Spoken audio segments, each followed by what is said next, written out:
अस्सलाम वालेकुम, नमस्कार, सत श्री अकाल एंड गुड इवनिंग। मैं हूँ अर्ज़ू काज़मी और आप हमेशा की तरह से देख रहे हैं भेजा फ्राई। जी हाँ, भेजा फ्राई के नए एपिसोड के साथ हम हाज़िर हैं और जल्दी-जल्दी मैं आपको न्यूज़ बता दूँ, लेकिन उससे पहले जिसने भी चैनल को सब्सक्राइब नहीं किया है, प्लीज़ चैनल को सब्सक्राइब करना ना भूलें। और आज जी मेरे पास टाइम बहुत कम है। नहीं, मुझे कहीं नहीं जाना, मैं तो घर ही पे रहती हूँ। आप लोग तो जानते हैं मैं इधर-उधर नहीं फिरती। हाँ, लेकिन ये है कि लाइट ने ज़रूर जाना है, बल्कि लाइट गई हुई है। और ना सिर्फ अभी बल्कि सुबह के 7 बजे से लेके इस वक़्त शाम के 7 बजने वाले हैं और पूरे पाकिस्तान में कहीं भी लाइट नहीं है। अब मालूम नहीं है कि हमने इसकी मुबारकबाद किसको देनी है और क्या करना है, क्योंकि जी प्राइम मिनिस्टर शहबाज़ शरीफ साहब ने इसका बड़ा सख्ती से नोटिस ले लिया है और उनका कहना है कि जी आम आदमी पे हम बिल्कुल बोझ नहीं पड़ने देंगे, आम आदमी को हम बिल्कुल परेशान नहीं होने देंगे। लेकिन सर, ये सारे भाषण तो आपने दे दिए, लेकिन लाइट कब आएगी ये बता दीजिए। इसके लिए जी कहा ये जा रहा है कि तकरीबन नेक्स्ट 24 से 27 आवर्स के अंदर लाइट आ जाएगी। मतलब 24 से 27 घंटे हम लोग क्या करें? हम कहाँ जाएँ? किसको रोएँ और किससे फरियाद करें? ये शहबाज शरीफ साहब ने नहीं बताया। बहुत से लोगों का ये भी कहना है कि लाइट जाने की वजह ये भी बताई जा रही है कि मुल्क भर में बिजली का ब्रेकडाउन दरअसल लापरवाही के बायस हुआ ये कि जी पावर हाउसेस सुबह 7 बजे चलाए तो इंजीनियर्स और उसके साथ जो रिलेटेड लोग थे, उन्होंने थोड़ी-सी लापरवाही की, जिसके बायस फ्रीक्वेंसी आउट हुई और सिस्टम बैठ गया। जी हाँ, तो ये पूरे पाकिस्तान का इस वक़्त जो इलेक्ट्रिसिटी का सिस्टम है, उसकी फ्रीक्वेंसी क्योंकि इन्होंने ठीक नहीं रखी, उसकी वज़ह से पूरा सिस्टम जो है, वो इस वक़्त बैठ नहीं गया है, लेट गया है कहते हैं। जी हाँ, बिल्कुल बैठा होता तो जी अभी तक खड़ा हो गया होता, लेकिन अब तो मुझे लग रहा है कि लेट ही गया है। तो अब कहा ये जा रहा है, इसकी और बात ये और बात है कि हमारे बहुत से इंडियन दोस्त हमारा सख्त मज़ाक उड़ा रहे हैं और कह रहे हैं कि जी कश्मीर में लाइट है, तो कोई बात नहीं सर, ऐसी क्या मतलब आपको प्रॉब्लम है, हमारे पास भी लाइट आ ही जाएगी, ऐसा नहीं है। अब ये और बात है कि कहीं इस वक़्त भारत हम पे हमला ना कर दे, ये कोई नहीं बात कर रहा और करनी चाहिए। वैसे तो हर वक़्त कहते रहते हैं जी भारत से खतरा है, भारत से खतरा है। अब इस वक़्त इतना अंधेरा है, मोदी जी ने भी सोचा होगा कहाँ ढूँढ के इन लोगों को मारना पड़ेगा। तो ऐसा करते हैं, आज रहने देते हैं, तो 2-3 दिन के बाद देखेंगे, अब फिर नया झगड़ा खड़ा करेंगे। तो वैसे आप जानते ही हैं कि शहबाज शरीफ साहब ने पहले कहा कि जी हमें भारत से बात करनी है और वैसे भी उन्होंने ये भी कहा है कि जी हमें अच्छा नहीं लगता है कि हमारे एक हाथ में जो है वो भीख मांगने का कटोरा होता है और दूसरे में एटम बम होता है। तो लेकिन इस बात के बीच की बात को लोग समझें। अगर हमारा कटोरा नहीं भरा तो हम दूसरे हाथ से जी हाँ, हम ऐसा भी कर सकते हैं, हमारा कोई भरोसा नहीं है। तो इसलिए आप लोगों के लिए बेहतर यही होगा कि सब लोग जुगाड़ लगाएँ और हमें किसी तरीके से पैसे दें। पैसों से मुझे याद आया कि जी जो हमारे गवर्नर स्टेट बैंक हैं, उनका कहना ये है कि जी नवंबर-दिसंबर में महँगाई कम हुई थी, लेकिन इस साल फिर ज़्यादा हो गई। अच्छा, तो नवंबर-दिसंबर में महँगाई कम हुई थी? वाह, वाह, वाह! सर बहुत अच्छा जोक है, एक और बताइए। तो इसलिए कि ये कब महँगाई कम हुई थी नवंबर-दिसंबर में, कौन-सा नवंबर-दिसंबर? साल नहीं बताया आपने, ठीक है ना? तो आपको साल भी बताना चाहिए था। ख़ैर अब गवर्नर स्टेट बैंक ने जी आज बड़ी लंबी-चौड़ी प्रेस कॉन्फ्रेंस की और उसमें उन्होंने ये बताया कि जो इंटरेस्ट रेट 16% लिया जाता था बैंक्स की तरफ से, अब वो 17% लिया जाएगा। यानी कि आप समझ सकते हैं कि जो आम पब्लिक है, जो मिडल क्लास है, उसको एक बार फिर जी हाँ, निचोड़ा जाएगा, बिल्कुल। जब हाथ से कपड़े धोते हैं तो ऐसे ही निचोड़ते हैं ना, तो जी हाँ, बिल्कुल जो आम पब्लिक है यानी कि जो मिडल क्लास है, जो असल में टैक्स देती है, जो बेचारी असल में बेचारी है और असल में बेचारी होती ही मिडल क्लास है, इसलिए इंसान को कभी मिडल क्लास में नहीं होना चाहिए। या तो आप अपर क्लास में हैं और अगर नहीं हो सकते तो लोअर में चले जाएँ, वो भी वहाँ पे भी बचत हो जाएगी, लेकिन मिडल क्लास वाले जो हैं, वो सबसे ज़्यादा मुश्किल में होते हैं।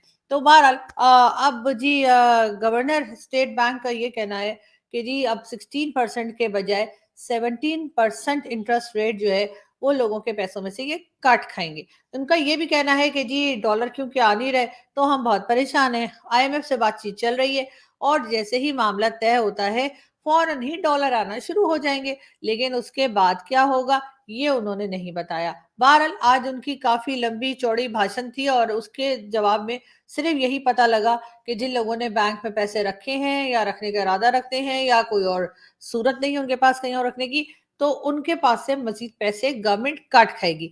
साथ साथ जी इसाक डार साहब जो हमारे फाइनेंस मिनिस्टर हैं, जी हाँ, 2 दिन के कतर के दौरे पे जा रहे हैं। बिल्कुल जी, कतर विजिट करेंगे इसाक डार साहब, और जाहिर है कि वहां पे हवा खाने तो जा रहे नहीं है, पैसे ही मांगने जा रहे हैं। मुझे तो ये समझ नहीं आती कि ये 2 दिन के लिए वहां पे जाएंगे, पूरा डेलीगेशन लेके जाएंगे, जहाज लेके जाएंगे, जहाज में जाहिर है फ्यूल भी पड़ेगा। ऐसे ही देख लेने से तो जहाज ने उड़ने नहीं लग जाना।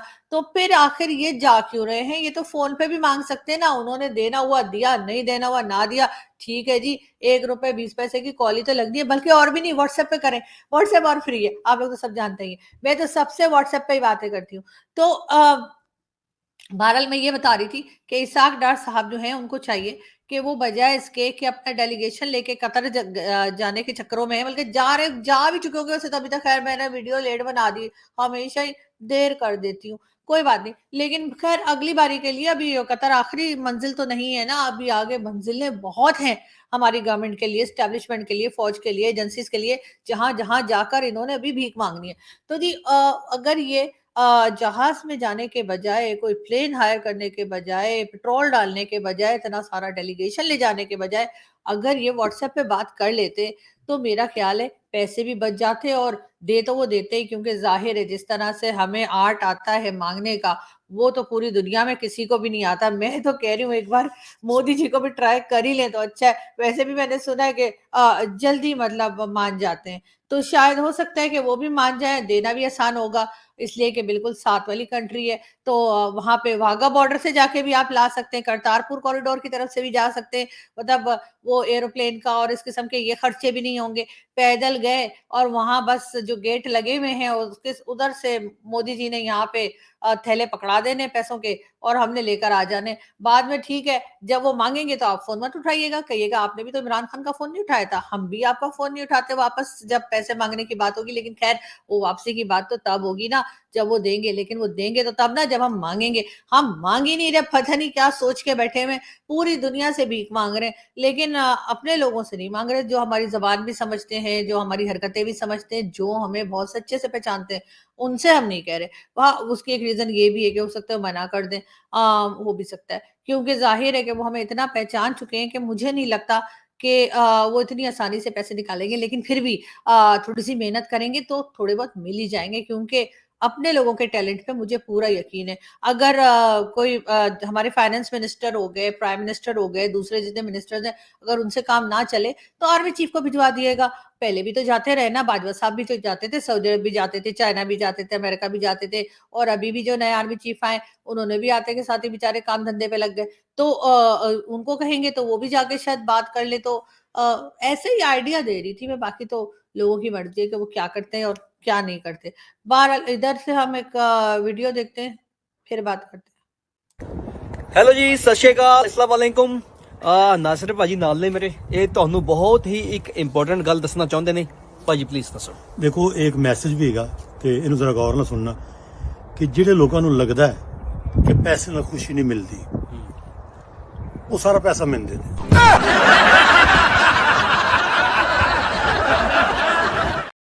जी हाँ, जी हाँ, जी हाँ, मैं भी यही कह रही हूँ कि जिन लोगों को ये लगता है कि पैसे से खुशी नहीं मिलती, वो सारा पैसा मुझे दे दें, और बाकी वैसे ही खुश रहिए, और उसमें इतनी बड़ी क्या बात है। लेकिन खैर, हम आगे बढ़ते हैं और हम आपको जी अगली न्यूज़ बताने लगे हैं क्रिकेट से रिलेटेड। शाहिद आफरीदी, जिनको के स्पेशल असिस्टेंट रखा, स्पेशल कोच रखा गया था मेरे ख्याल से, आई थिंक, 1 मिनट मुझे देखने दो, इनको रखा गया था शाहिद आफरीदी को। जी हाँ, तो शाहिद आफरीदी साहब जो हैं, उनको हटा के और अब जी रखा गया है हारून रशीद को। अब हारून रशीद साहब जो हैं, वो चीफ ऑफ सेलेक्टर, जी हाँ, चीफ सेलेक्टर है, सॉरी। हारून रशीद साहब जो है वो अब चीफ सेलेक्टर बन गए हैं क्रिकेट बोर्ड के, और शाहिद आफरीदी को हटा दिया गया है। जी हाँ, लेकिन कहा यह जा रहा है कि शाहिद आफरीदी ने पहले ही कह दिया था कि मेरे पास कोई टाइम वाइम नहीं है, तो मैं थोड़े दिन के लिए आ रहा हूँ। लेकिन बहरहाल हारून रशीद भी एक पुराने क्रिकेटर रहे हैं, और इमरान खान के टाइम में भी ये खेलते रहे हैं, और खान साहब के ही टाइम के हैं। तो लगता यही है कि अब इनको लाया गया है। अब देखते हैं कि किस तरह से क्रिकेट को आगे लेके चलते हैं। बहरहाल हम अगली न्यूज़ की तरफ चलते हैं जी, और इमरान खान का पार्टी रहनुमाओं को जलसों का शेड्यूल तैयार करने का हुक्म। साथ साथ खान साहब ने कहा है कि मैं सेहतयाब होते ही मैदान में उतरूंगा। पता नहीं भाई, दुनिया के सारे मरीज ठीक हो गए, ना ठीक हुए तो खान साहब ठीक नहीं हुए। साथ साथ खान साहब की पार्टी ने यह भी कहा है कि जो रेजिग्नेशन इन लोगों ने दिए थे, जो कि धड़ाधड़ एक्सेप्ट हो रहे थे, और अब उन्होंने ये कहा है कि जी वो सारे रेजिग्नेशन हम वापस चाहते हैं, हमें रिजाइन नहीं करना है।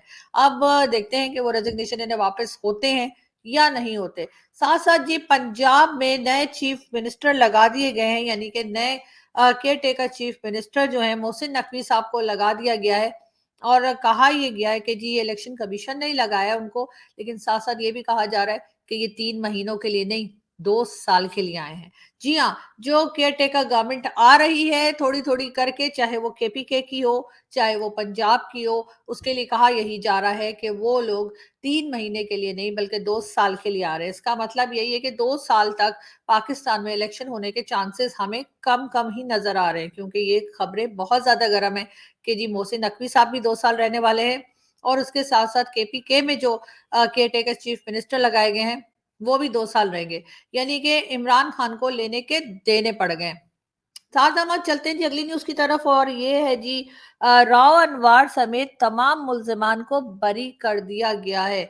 जी हाँ, ये केस आप लोगों को यकीनन याद होगा, नकीबुल्ला का मैसूद का ये कत्ल केस था, जिसमें राव अनवार ने जो है वो जाली इनकाउंटर के जरिए इस आदमी को मार दिया था, जो कि इस बेचारे के 3 बच्चे भी हैं, और इसको कहा गया कि जी एक टेररिस्ट कह के और इनकाउंटर में इसको मारा गया। कहा यह जाता है कि कोई सियासी पार्टी है जिसकी हुक्म पे ये सब कुछ किया गया, और अब काफी साल ये केस चलता रहा, और अब उसके बाद राव अनवार समेत जो कि मेन आदमी है पुलिस का जिसने इसको मारा था फायरिंग करके, उसके समेत बाकी सभी लोगों को रिहा कर दिया गया। ये हाल है पाकिस्तान में अदालतों का, और ये हाल है इंसाफ का कि उस बेचारे के बजाय सजा दी जाती राव अनवार और इस जैसे आदमियों को उनको छोड़ दिया गया है।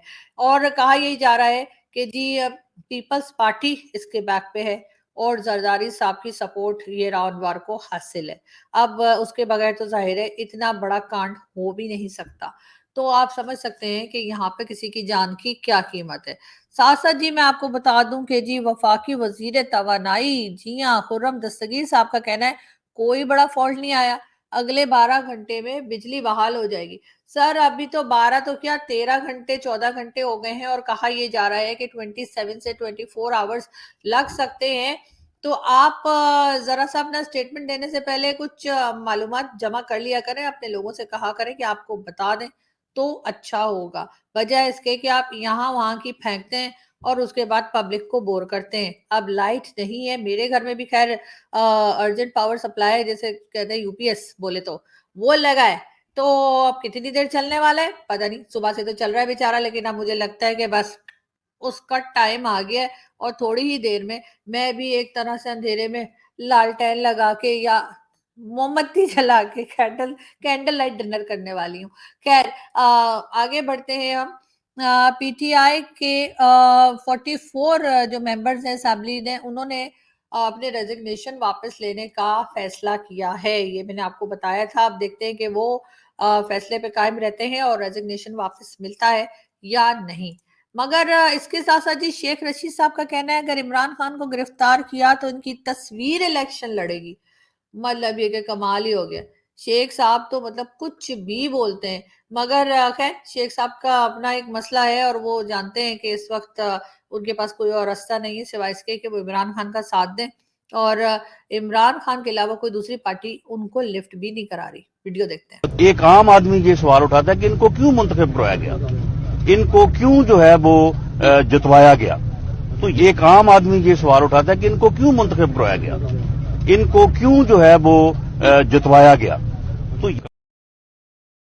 अब ये राना सनाउल्लाह साहब के पीछे जो साहब खड़े फीडर पी रहे थे, मुझे उनकी समझ नहीं आई कि वो ऐसा क्यों कर रहे थे और क्या बताना चाह रहे थे और क्या करना चाह रहे थे। लेकिन बहरहाल यहाँ पे इस किस्म के नमूने आपको जगह जगह पे मिलते हैं, और उन्हें देख के कोई खास हमें हैरत नहीं होती, बल्कि ना हो तो ही हैरत होती है। और इस तरह के लोग आपको तकरीबन हर पॉलिटिकल पार्टी में नजर आएंगे, हर जगह पे आपको दिखेंगे। तो इसलिए आप लोगों को बिल्कुल भी परेशान होने की ज़रूरत नहीं कि आखिर पाकिस्तान में चल क्या रहा है। सुबह से लाइट नहीं है, लेकिन हमारी पब्लिक जो है, वो बेचारी शोर मचा रही है, थोड़ा बहुत सोशल मीडिया चला रही है, इंटरनेट के साथ-साथ मोबाइल सर्विसेज़ भी बंद होना शुरू हो गई हैं। ये भी कहा जा रहा है कि सीडीए की तरफ से जो पानी दिया जाता है इस्लामाबाद, रावलपिंडी को, उसके उनकी भी मोटर्स जो हैं या उनका भी जो सिस्टम है, वो भी एक तरह से बंद होता चला जा रहा है और अब लोगों के घरों में ना तो पानी है, ना तो बिजली है और अब समझ नहीं आ रहा कि लोग खाना कैसे बनाएँ और अपना दिन कैसे गुज़ारें। बहरहाल आप लोगों से आज थोड़ी बहुत बात ही हो पाएगी क्योंकि ज़्यादा टाइम नहीं है हमारे पास। आप तो जानते ही हैं कि किस तरह से लाइट नहीं है और क्या-क्या परेशानियाँ पाकिस्तान में ऑलरेडी हम फेस कर रहे हैं। तो जी, अब आपसे मुलाकात होगी नेक्स्ट वीडियो में। अपना बहुत सारा ख्याल रखिएगा। मुझे लगता है कि आगे आज के दिन में तो कोई इंटरव्यू भी नहीं बन पाएगा, हालाँकि मैंने 2-3 लाइन अप करके रखे हैं, लेकिन क्या करें, मजबूरी है और मुफ़लिसी में आटा गीला, ये यहाँ फिट होता है। बिल्कुल। जी, मुफ़लिसी में आटा गीला हुआ हुआ है और पाकिस्तान की जी बिल्कुल ही बैंड बजी हुई है, लेकिन आप लोग से मुलाकात होगी जल्दी, जैसे ही लाइट आती है, जैसे ही सब कुछ सिस्टम दोबारा से चल पड़ता है, हम आपसे मिलेंगे और आपसे ढेर सारी न्यूज़ भी शेयर करेंगे और बातें भी करेंगे। अपना बहुत सारा ख्याल रखिएगा। Thank you.